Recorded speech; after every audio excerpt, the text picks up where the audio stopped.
গতকাল আর্জেন্টিনার মিশরের খেলা সম্পর্কে আমার যে ধারণা, আমি যেটা বলতে চেয়েছি, আমি শেষের দিকে কিছু কথা বলবো। একজন জ্ঞানী মানুষের কি বলে এ বিষয়ে একটু চলেন আমরা একটু শুনে আসি। করার জন্য যা কিছু করা প্রয়োজন সবকিছুই করা হলো মিশরের বিপক্ষে, আর এত কিছুর পরেও একটা বিশেষ শ্রেণী নির্লজ্জের মতন বিজয় উল্লাস করছে। তাদের কি সত্যিকার অর্থে ফুটবল ফ্যান বলবেন নাকি অন্য কিছু বলবেন সেটা আপনার ব্যক্তিগত ব্যাপার। ম্যাচ শেষে মিশরের যে খেলোয়াড় চোখের জলে কান্নায় ভেঙে পড়লেন এবং বললেন রেফারি আমাদের সাথে অন্যায় করেছে, জুলুম করেছে, আমাদের স্বপ্নটাকে তিনি শেষ করে দিয়েছেন। তার এই কথাগুলো কি একেবারে অসত্য? একটু ডিকোড করার চেষ্টা করি। একই সাথে তিনি একটা কোরআনের আয়াত পড়েছেন, সেটা নিয়ে ভিডিওর শেষ অংশে একটু বলার চেষ্টা করব। প্রথমত, রেফারির যে সিদ্ধান্তটাকে বাংলাদেশের এক শ্রেণীর মানুষ ডিফেন্ড করছেন যে মোহাম্মদ সালার এই সিদ্ধান্তটা, অর্থাৎ সালাকে যেভাবে ট্যাকেল করা হয়েছে ওটা পেনাল্টি ছিল না। পুরো ব্যাপারটাকে শুধুমাত্র এই একটা জায়গায় কক্ষিগত করলে তো চলবে না, এবং পুরো বিষয়টা ভালো করে পার্ট বাই পার্ট একটু খুলে বলার চেষ্টা করছি, বোঝার চেষ্টা করেন। একেবারে সর্বপ্রথম যখন মিশরের একটা গোল বাতিল করা হলো, গোল হয়ে যাওয়ার পরে ভার চেক করে জানালো এটা ফাউল ছিল, তাই তো? এই যে যে চিত্রটা আপনারা দেখছেন, এই চিত্রে আপনার কাছে এটা দেখলে ফাউল মনে হবে, এবং এই যে যে সিদ্ধান্তটা আসছে, এই সিদ্ধান্তটা কে দিয়েছে? ভার দিয়েছে। এবার একটু লক্ষ্য করেন, একদম শেষ দিকে এসে মিশর যখন, অর্থাৎ মোহাম্মদ সালাহ যখন ডিবক্সের মধ্যে ঢুকে যায়, এক শ্রেণীর অ্যানালিস্ট এইটাকে ডিফেন্ড করতেছে যে সালাহকে কোনোভাবেই ফাউল করা হয় নাই এবং এটা ফাউল নয়। ভালো করে কথাটা বোঝার চেষ্টা করবেন। তারা শুধুমাত্র সালাদটাই দেখেছে, অন্য আর একটা জায়গায় যে ইনসিডেন্ট ঘটে যাচ্ছে সেটা তাদের নাই, সেখানে তাদের চোখ নাই। কারণ লজ্জা থাকতে হবে তো। নির্লজ্জের মতন যদি এইরকম জয়ের পর উল্লাস করতে পারে, তাহলে ওই লজ্জাটাকে বাদ দিয়ে থুয়ে এই একটা জায়গা নিয়ে তো পড়ে থাকবে, এটাই তো স্বাভাবিক। কেন আমি এই কথাগুলো বললাম? শুনতে তিতা লাগতেছে, লাগাটাই স্বাভাবিক।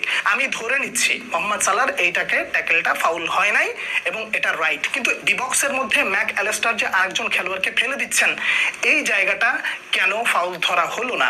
এখন কথা হচ্ছে, গোল হয়ে যাওয়ার পর মিশরের একটা জায়গায় একটা সিদ্ধান্তকে ফাউল হিসেবে কনভার্ট করে দেওয়া হলো, আবার একই জায়গায় মোহাম্মদ সালাহকে ফেলে দেওয়া হলো, ওটাও ফাউল হলো না। তার অন্য পাশে ম্যাকঅ্যালিস্টার আরেকজনকে ফেলে দিচ্ছেন ধরে টেনে হিচড়ে, সেটাকেও ফাউল ডাকা হলো না। রেফারি এগুলো দেখেন নাই, খুব ভালো কথা দেখেন নাই, কিন্তু ভার কি করেছে? ভার এই সিদ্ধান্তটা কিভাবে এড়িয়ে যায়? এদিকে গোল হলে গোলের পরে আর ভার চেকিং করার প্রয়োজন হয় না, আবার অন্যদিকে যদি গোল হয় তাহলে ভার চেক করার খুব প্রয়োজন হয়। এইটাকে আপনি কি বলবেন? চুরি বলবেন?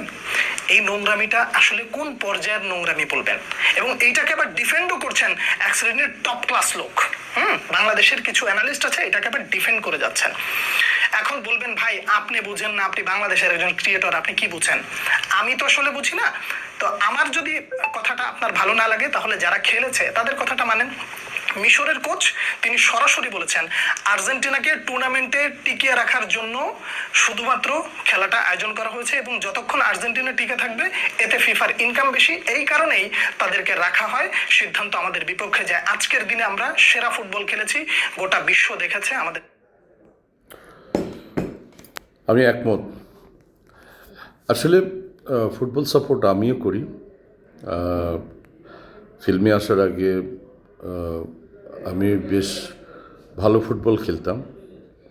সে অবধি যেতে পারিনি, কিন্তু ফুটবলটা ভালো বুঝি। প্রায় 10-12টা ওয়ার্ল্ড কাপ তো দেখলাম, আলহামদুলিল্লাহ, এখনও বেঁচে আছি। ফুটবলের সৌন্দর্য দেখেই কিন্তু পৃথিবীর মানুষগুলি তাদেরকে বলা হয় যে 1 নম্বর খেলা। আমিও একমত। কিন্তু ফিফা যেটা করার চেষ্টা করছে, হয়তোবা এটা আপনি কিভাবে অমানসিক পৈশাসিক একটি জিনিস দেখবেন, যে ইরানের বিরুদ্ধে এবং মিশরের বিরুদ্ধে যদি আপনি অন্যায় অবিচারটা দেখেন, তাহলে কিন্তু খুবই দুঃখজনক। এবং ইসলাম বলে একটা কথা আছে, এই বিষয়ে আমি নাইবা বললাম।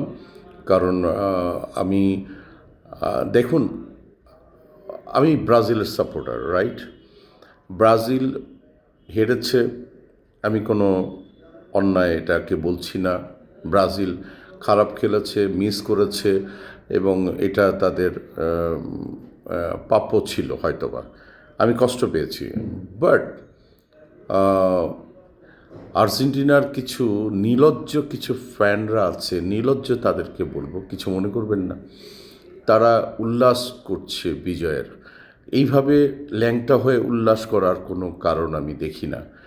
মানে ফিফার প্রেসিডেন্ট যা শুরু করেছে, একটা সময় গিয়ে আমিও মোরসানি বললাম যে ফিফা নামক একটি সংগঠন প্রশ্নের সম্মুখীন হয়ে ভাগ হয়ে যাবে কিনা সেটি আমি দেখছি, এবং সেই অপেক্ষায় আছি। এবং তাকে মানে হয় না যে